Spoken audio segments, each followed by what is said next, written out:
Previous video we were comparing the two. In hypothyroidism we talked about iatrogenic thyroidectomy and use of radioactive iodine. Also excess iodine can be iatrogenic, as well as the use of obviously anti-thyroid drugs. So that's it. Now let's talk about now iodine deficiency will obviously lead towards hypothyroidism because there wouldn't be any production of the thyroid glands as it should be produced, right? But also it would lead to a goiter. What is the mechanism for it? Because of iodine deficiency there wouldn't be the formation of T3 and T4, and so TSH will not be suppressed. Normally T3 T4 suppress TSH and also TRH. So when this suppression won't happen, there would be continuous stimulatory effect on the thyroid gland, and thyroglobulin will continue to be produced, and it would continue to accumulate in the colloid, and so there would be goiter formation. And so this is the goiter due to iodine deficiency. There's also a goiter due to goitrogenic substances, for example in certain species of cabbages, which can lead to the formation of a goiter. And also because of certain unknown but possible enzymatic defects, and this comes in the heading of idiopathic because the exact cause is generally known even though these are suspected. Idiopathic, non-toxic, because there isn't any effect on the TSH, T3 and T4. Colloid goiter.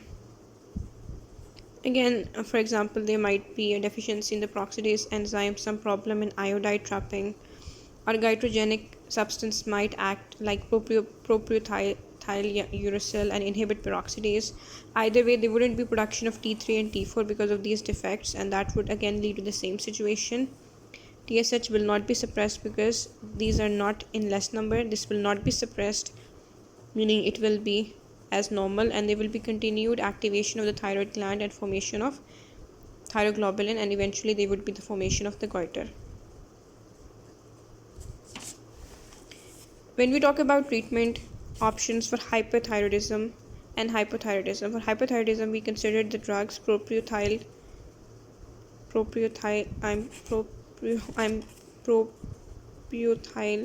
uracil, and I was being exceptionally foolish. Propylthiouracil, right? And that inhibits the peroxidase, and so the same thing happens as you would expect it to. But also this is a treatment for hyperthyroidism. It can also lead to goiter production, which is not what is wanted. Another good medication option is thiocyanate, because thiocyanate competes with iodine for going through the iodide pump, but again for the same reason it can lead to a goiter. The best option is therefore the use of iodine in excess quantities, because this pretty much inhibits all the stages, and so thyroglobulin production is also reduced. This leads to a decrease in the size, none of the goiter formation, and even a decrease in the blood supply. The best optional treatment is thyroidectomy or treatment with radioiodine. Even if thyroidectomy is the only possible option because the goiter is too big, in preparation for it, 3 to 4 weeks back there is the administration of propylthiouracil, so the BMR is returned. 3 to 4 weeks before the thyroidectomy, propylthiouracil is administered, so BMR is normal before the operation. 1 to 2 weeks before, high concentrations of iodine is administered so that the size of the gland decreases and the blood supply decreases, so that surgery becomes easier and there is lesser chance of hemorrhage and there is lesser stuff that needs to be removed, so the surgery is made to be easier. Some other effects of hypo and hyperthyroidism. This is hypothyroidism, this is hypo. The person is very fatigued but is unable to sleep. There is insomnia. Whereas in hypothyroidism there is hypersomnia. The person is always sleepy. Now also,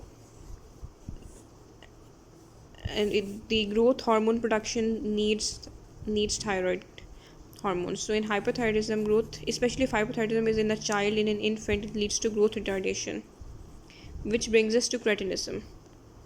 Cretinism is basically hypothyroidism which is in a child, the fetus, the infant, or the neonate, and because of that there isn't CNS development, mental retardation, there isn't any growth retardation, milestones are missed. There's disproportionate skeletal to soft tissue growth as you would expect. Hoarseness is something of a sign of general hypothyroidism, but the baby makes croaky sounds. Mental retardation, growth retardation. The tongue is big, so big that it makes swallowing and breathing difficult. There is jaundice, cyanosis, breathing difficulties, umbilical hernia, because all of this needs the proper amount of thyroid during the fetal stages to happen. So mental retardation, growth retardation, milestones are not reached, croaky sounds, tongue is big, saliva dripping from it, it protrudes out. There is jaundice, cyanosis, umbilical hernia. The stature is short. The child is obese and stocky. Now let's talk about some of the other ones, which include signs and symptoms of pyramidal and extrapyramidal tract defects, because myelination will not be happening because of not good or not proper CNS development. There will also be deaf mutism for the same reason. What are the reasons? A lot of reasons actually. Can be because of maternal iodine deficiency, meaning because of the mother not having enough iodine, thyroid hormone is not produced by the fetus. If the mother is taking radioactive iodine for treatment, that could lead to it. If the mother was having too much iodine, that would also damage. If there was fetal thyroid dysgenesis, meaning there was a defect that lead to non-formation of the thyroid gland in the fetus, that could lead to it. If there was a formation of autoantibodies, maternal autoantibodies against the thyroid gland of the fetus. So all of these can lead to this cretinism, and we've already discussed the effects. So T3, T4 tests can be, total T3 and T4 tests can be conducted to figure out what the problem is, or the effect, or free T3, T4 test, because free T3 and T4 is not affected by protein binding. Sometimes if proteins are more, that can lead to an increase in total T3, T4 because proteins, they bind to it, but free T3, T4 is unaffected by protein binding. Other things that indicate it are BMR, increased BMR, the mitotic reflex, etc. These are all indicative. Treatment is concerned, in hypothyroidism there is just thyroid replacement therapy. In hypothyroidism there can be the drugs like propyl uracil, thyroidectomy, radioactive iodine, etc. So that was it. I'm hoping this was helpful.